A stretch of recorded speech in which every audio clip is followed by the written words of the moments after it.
I'm joined today by Leigh Nunn, the founder of Brandish, a marketing services company that helps turn businesses into brands. I had the pleasure of working with Leigh and his team at Brandish to bring Cupalo, the brand, to life. Leigh, thank you so much for being such an integral part of my business journey, and thank you for joining me today on Cupalo Conversations. I would love to talk to you about branding. So, Yeah. like the word culture, the word brand gets a lot of lip service, but it is so very rarely defined. So I would love to know, what is a brand? Yeah. That's a great question. It's the question, actually. Sometimes it's more instructive to start with what is not a brand. So I think a lot of people assume that your brand is your logo, or your brand is your color palette, your promise to your customers, or your value proposition, or any of those things. It's not any of those things. Those are components of your brand, but your brand, I think one of the best definitions I've ever heard is that your brand is simply the gut feeling that your customers have about you and your business. There's a couple important things going on there. Number one, it's not something that you can directly control. You don't have control over your brand, because brand happens in the mind of your customer. And we can certainly do things to uh, influence or shape those perceptions that they're having, the impressions that they're seeing. We can definitely control that stuff, but we can't actually control a brand. So when you create a brand, you're not creating a brand, you're actually creating potentially millions of little brands in the minds of your audience. That has a couple of really important implications for you or your business, whether it's a personal brand or a corporate brand or whatever. Um, but that's how I think about brand. It's the gut feeling, it's the perceptions, it's the impressions, it's all the thoughts and feelings that somebody has about you and or this thing. Let's say Cupalo, for example. What do people think about Cupalo? What's the emotional reaction they have when they see some of your brand assets? So um, now there's also a structure. So I think of it kind of like a pyramid, and there's a few terms that people throw around, like not just brand, but branding. What's the difference between brand and branding, or a brand identity, or a logo? So I think of those in tiers. Your brand is the big picture gut feeling that people have about your business. And then on top of that is branding. So branding is all the stuff that you do to help influence or shape those perceptions. And of course, engage in the act of doing so. And then also, brand identity is a really common term.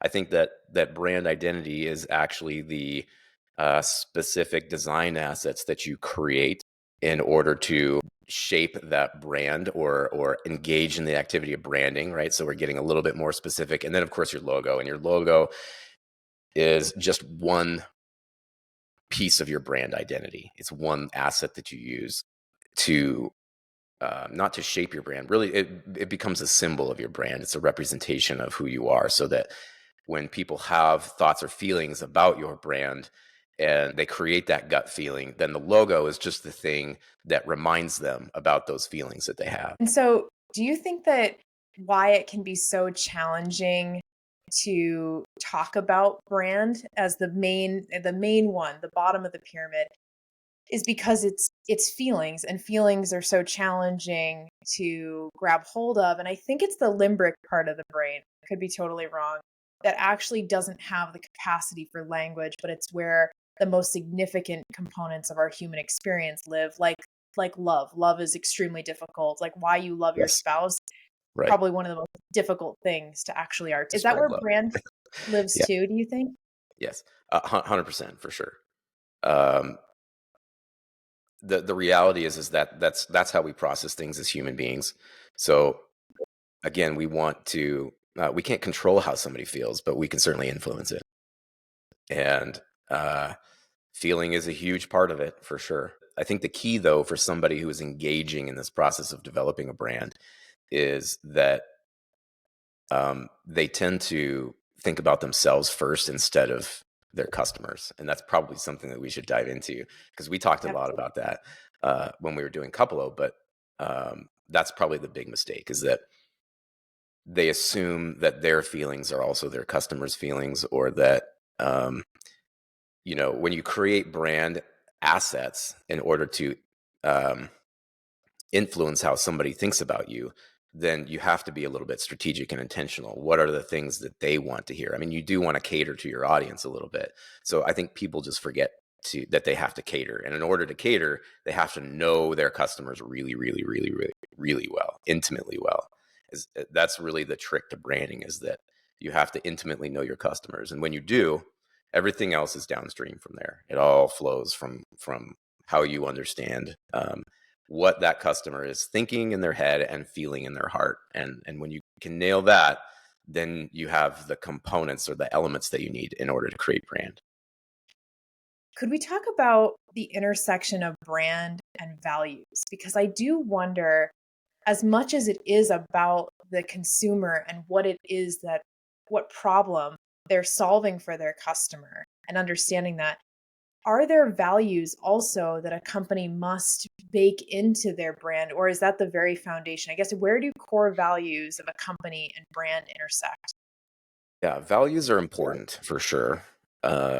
Sometimes that's a strategic decision that you have to make, whether you're going to build a platform that's based on, um, I think maybe a more specific term could be uh, a philosophical statement or a philosophical platform that incorporates those beliefs. So some companies are very intentional about reaching their customers that way because they know that that's really, really important to them. In other cases, that may not be important at all. Your customers aren't worried about um, how you feel about um, polar bears in the Arctic. They don't Mhm. care.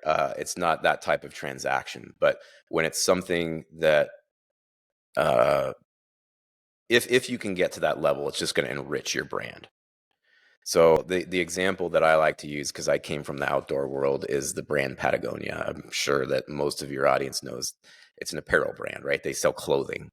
Early on in their existence, their brand was actually built on the Patagucci idea, meaning this was high-end outdoor clothing. Eventually, they morphed and they decided to take a very environmentalist sort of stance, knowing that their target market probably felt the same way.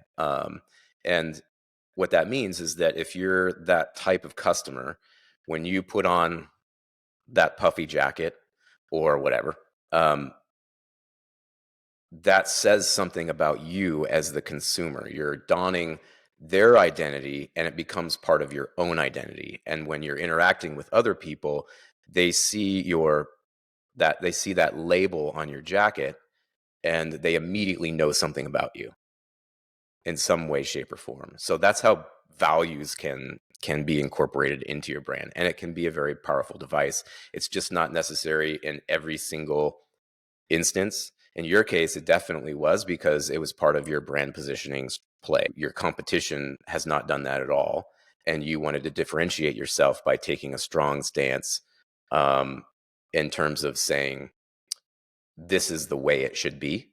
But we also know that that's how your target audience felt, like your customers. That's something that was important to them when we went through that research process. We found that people said that type of stuff over and over again. So we went, okay, this is a way that we can differentiate ourselves, is by incorporating values, a certain set of values actually, into your brand platform, and that helps differentiate you. So you just need to be strategic about it, I guess. Speaking of customers, I can imagine there are people listening, either solo entrepreneurs or early founders, who are wondering, well, what the hell do I do if I don't have customers yet? I have this great business idea. I think I can solve a problem, but I have yet to have an actual customer. What would Mhm. you do as a strategist here to help find what language is there and what problem they're solving from the customer's perspective that might not yet exist? How would you go about that? Yeah. I mean, the internet makes this a lot easier nowadays. This is the advantage that we have, is that we can do that research. We can go to competitors. We can go to uh, any place where your target audience hangs out. And then you just need to start having conversations one-on-one with people if possible. Even just a group of 10 to 20 people who are your core target audience can make a huge difference. So research is really the short answer.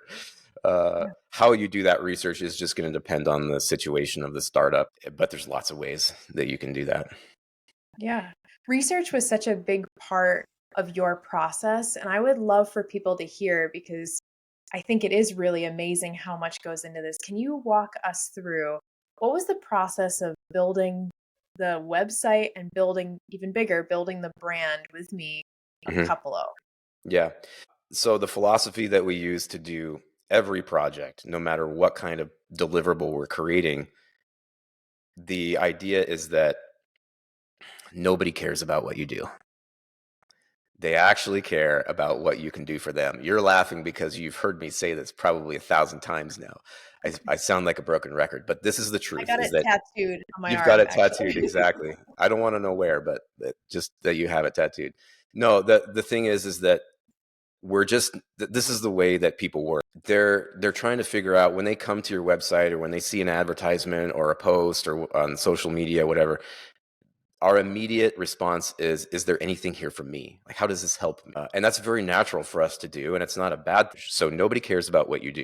If you look at everybody's websites, again, we look at a lot of websites and do reviews on them, and I would say 90% of the websites we go to, you're going to hear stuff like about us, what we do, our expertise, our services, all of those things. And the bottom line is that it's likely that nobody cares about you at that point. Nobody cares about what you can do. They care about what you can do for them, which is a very small but significant difference. So the research process is to help us understand exactly, like I said, what's going on here and what's going on in here. We want to know two things mostly when we start this process. What are their problems, pain points, and challenges? What are their goals or desired outcomes?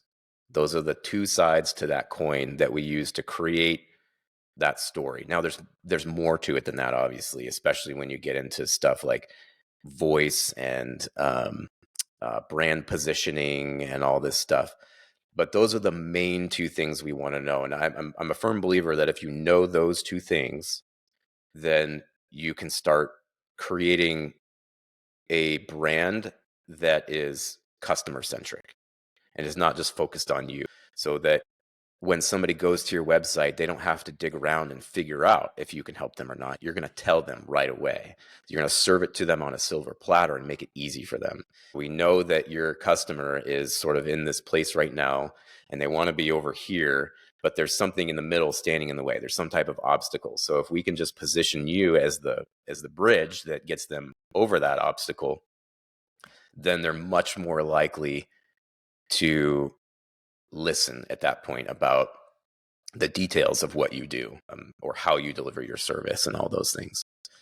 I think a lot of people they'd struggle with this. It's Yeah. the world we live in with regards to feeling like you have to tell your story, you have to self-promote.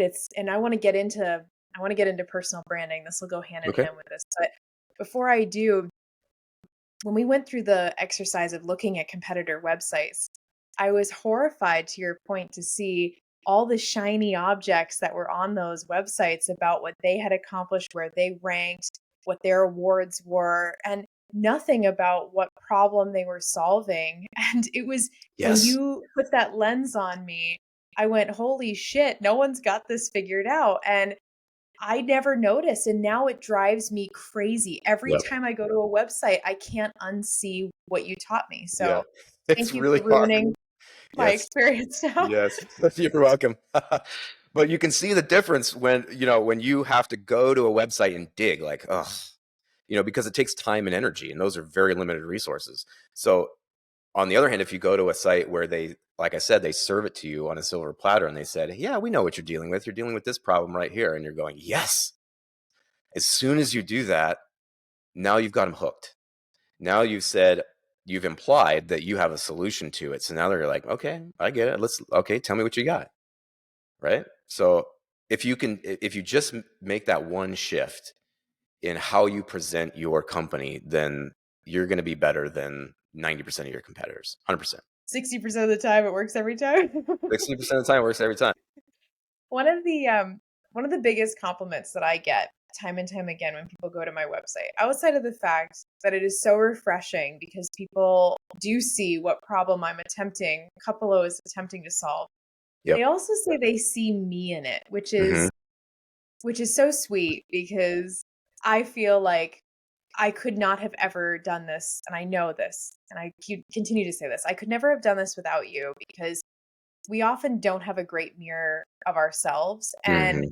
it is also not about the self promotion. That's not what this is about. Yep. But I wanted, and we talked Yep. about this extensively, I really wanted this to look and sound like a company that I would want to work for. I Yep. felt like I wanted the language, the color scheme, the look and feel, the flavor of it to really be representative of my own personal brand. And with that, I want to Yep. talk about personal brand because I've seen a huge shift, maybe only because I started this company, it's on my radar more than ever, but I've seen this huge shift towards people being pressured, even I would go so far as to say, into having a personal brand, whether they are a business owner, entrepreneur, or they're a W 2 full time salaried employee of a company.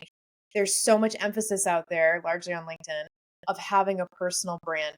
Right. Why do you think this shift has happened? What's going on where now people almost have to have a personal brand? The reality is that we all have a brand, whether we like it or not. The question is, are you going to be intentional about trying to shape it? I actually think that, and again, this is just my personal opinion, but I actually think that the lines between corporate brands and personal brands, in some cases, is largely disappearing. There can be sort of this middle ground between the two, I guess, and again, that's a strategic decision. Some people are trying to build a very distinct wall between those two, but I just think that they're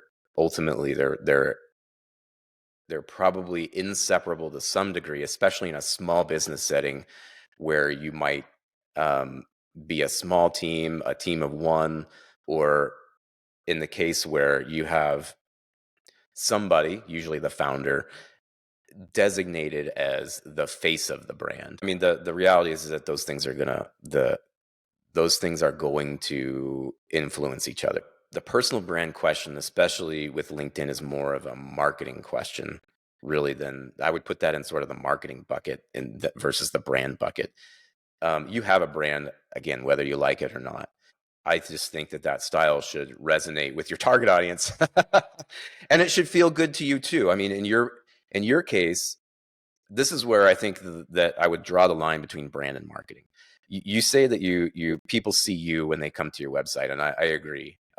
We tried to infuse some of that personality in there because it's yours, and um, number two, we like to do business with people, not with brands.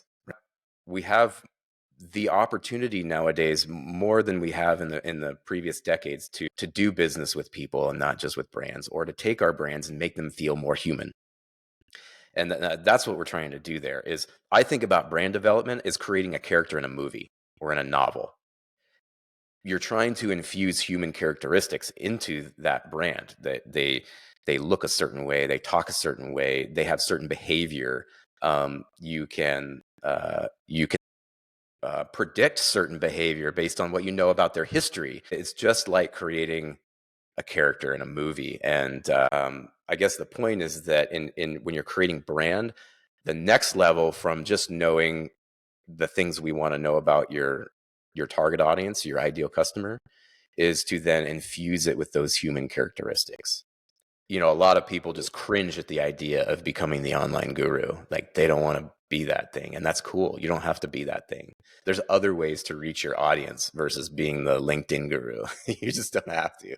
But that doesn't mean that your brand can't be infused with a personality. If it's your personality, great. If it's a personality that is somewhat separate from you, that's okay too. We're trying to be strategic about those things. And that's what we do when we go through the strategy process of the brand creation phase, is just how are we going to present this?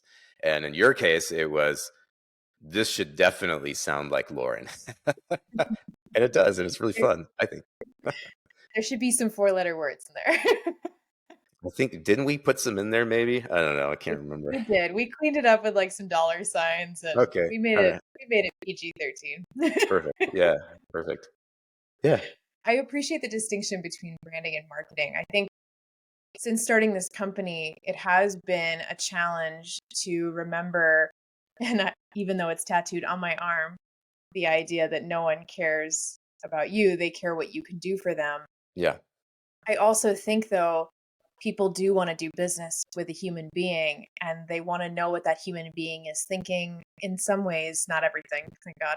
They want to yep, know what they're thinking, though, about their problem, about their space, about the industry, the insights they might have. And I also think the ethics that they're operating from, that's a big part too, is who is this person that I'm going to trust with my business, and why should I trust them above others? So I want to tack on, I suppose, a secondary question to this idea of personal branding, because we live in a time where there seems to be just this pressure for people to shamelessly, in some ways, self-promote.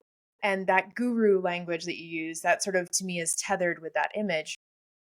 Do you help people? Have you helped people, I should say, hmm, figure out the distinction between being that shameless self promoter, almost like over architected, over masked, over engineered character in that movie, versus being their authentic self? Because it is a very tricky line to walk. And I'm curious, have you helped, business owners or people with a personal brand figure out that distinction? yeah, definitely. You just hit on the keyword with which is authenticity. That's the yardstick that you measure all that stuff against. But does it feel authentic to your customer and not to you? Because I think most people are uncomfortable in that sense, promoting themselves. And again, it doesn't have to be even if you're in front of the camera. Let's say you're posting all the time on LinkedIn. Um, that doesn't mean that it's all about you. If you're talking about the problem for the customer, it's really about them. You're just the delivery mechanism, right? You're the guide in this process. You're the Obi-Wan Kenobi that helps Luke Skywalker become a Jedi. And so you're a secondary character in the story still, even though you're the one in front of the camera. So that's how I try and get people to think about it. And so that just comes down to, what kind of content am I communicating? Is it content that's relevant to my audience? And then, as long as you're not, uber cringy, I think that you're good. I watch your content and I think it's great because you're just being yourself, and your guests are being themselves, and it feels like a real conversation. So, um, none of that's cringy, even though you're in front of the camera and you're posting on LinkedIn. There are some shameless self promoters out there, but those people, they get canceled pretty quick. You skip past their content and the algorithm figures it out. So You know what, you said something I think that's really important, is trial and error. I yeah. had never been, and you know this, when Mhm. we started working together. I mean, I'm not on Facebook, Instagram, TikTok, Twitter, and so just being on LinkedIn, and before I was just watching everybody else's shit, never actually contributing. It's really, really hard for me to step into the limelight, right, and try this new role on, in a sense, like this new content creation role I had never been in. And Yep. it is super awkward. I hate Totally. seeing my face and hearing my voice, and ugh. And if I Yep. think of it like it's about me, I want to throw up in my mouth. If I think of it like I'm contributing to a good conversation, I'm helping shine a light on other people, then I'm okay. I Yeah. think that being okay with making mistakes too. I've posted shit and I went, ugh, that was weird. Like, why did I do that? Because, well, in the moment I thought it was all right, just like normal life. That's normal life. It's just now that it's kind of time capsuled out there, and there's a moment to learn. So I appreciate you saying that, because I think people It's a don't even really good try. point. because they don't want to screw up. That's a They don't want to really have it good live point. forever. No, that's another really good thing to remember is that our capacity as humans for forgiveness is pretty big. Um, when brands screw up and when companies screw up, we're most of the time willing to forgive as long as they, get back on the right track, so to speak. So the small thing, I would say don't sweat the small things. As far as content creation goes, I think that the rule is prolific, not perfect, if you can do it. I would take frequency over perfection any day. So prolific, not perfect.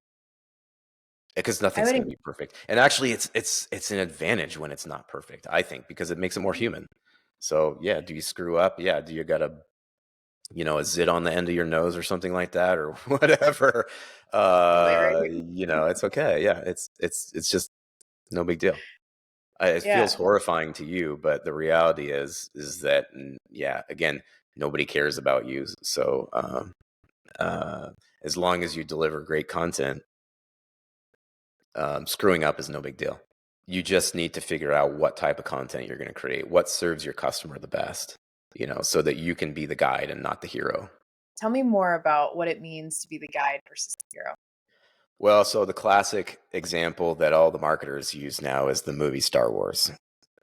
There's a millennia old plot structure we dub the hero's journey, and just about every classic story and every movie and every story of transformation sort of revolves around this. And everybody uses Star Wars because it's pop culture number one, but George Lucas has publicly stated before that he used the hero's journey plot structure to write that movie. And in that movie, you have a couple of really key characters.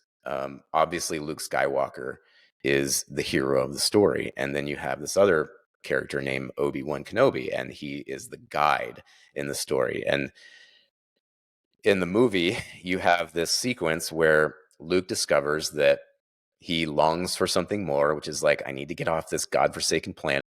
I'm thinking I want to be a pilot, but there's also this feeling inside him of something bigger. I want to be part of something bigger. And I wasn't meant to like just rot out in the armpit of the universe. That's sort of the intro to getting to know Luke.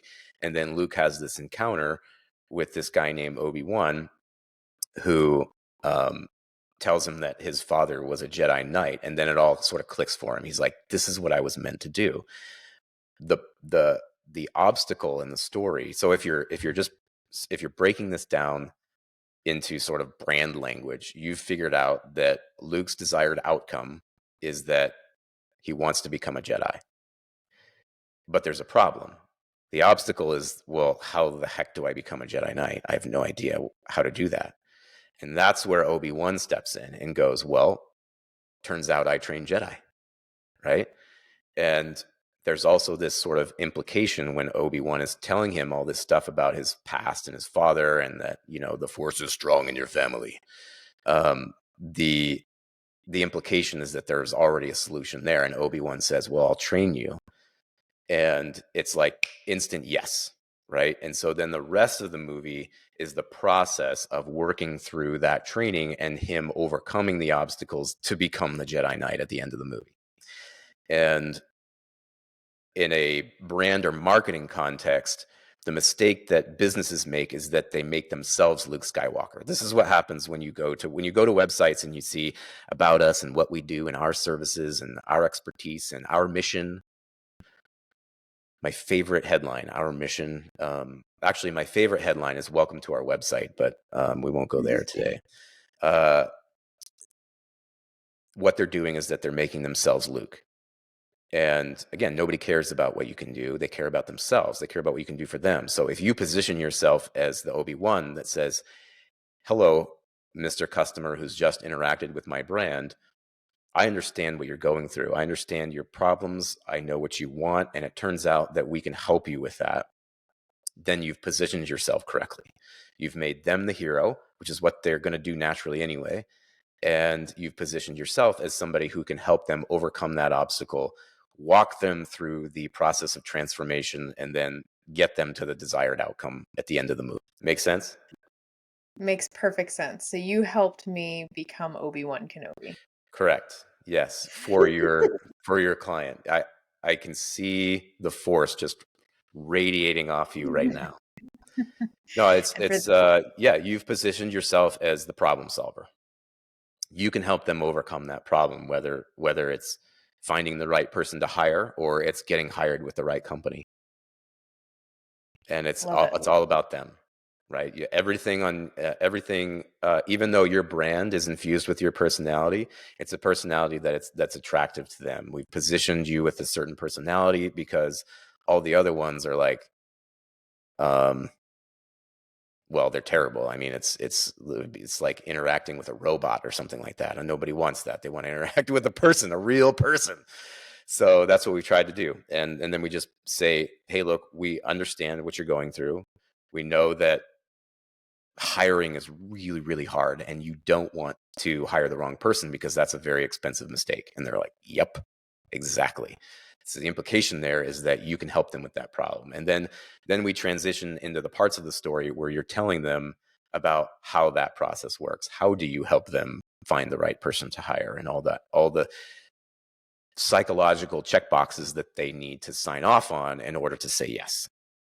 So there's some strategic storytelling there that needs to happen. And now we don't use the hero's journey structure in every single case, but in a lot of cases, yes, because it's a classic story of transformation. And that's most of the time. And especially in a service business, most of the time you're helping somebody transform some one way or another. So it's a great tactic to use, or it's a great model or framework to use when you're trying to create that brand story. Love it. Well, speaking of journey, what is next in your journey? Oh, wow. How long do we have? You have 3 minutes. 3 minutes. Damn. Okay. Uh, boy. What's next in my journey is, well, professionally, it's just building the agency. We try really hard to work with the right people because when we take on clients, we treat those clients like it's our own business, like we're doing our own project. And we do a deep dive on you and your customers, and we want to immerse ourselves in your world. And that's a hard thing to do sometimes, but what happens is two things: the end result ends up being pretty good, and then we walk away with friends at the end, and people who, I mean, like in your case, we're friends, and and that happens because we're diving so deep into some of those things that we have in here. And so that's professionally, that's the goal, is to find the people that we can help that really want to create that thing and have that type of experience and relationship. Um, and personally, I mean, we're just raising 3 kids, and that's enough right there. So yeah. Well, I can't thank you enough. I've said it before and I will continue to say it to anyone who will listen, or anyone who's listening today. Leigh, thank you so much for being a part of my journey, both in business and in life.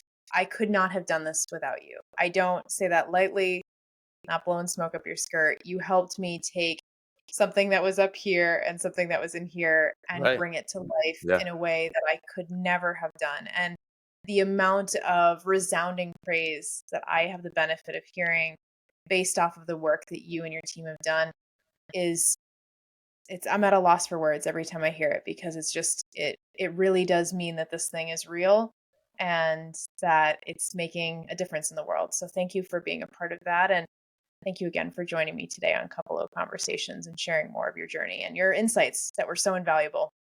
Yeah, you're welcome. I'm very honored that I got to hang with you, and we should do it again.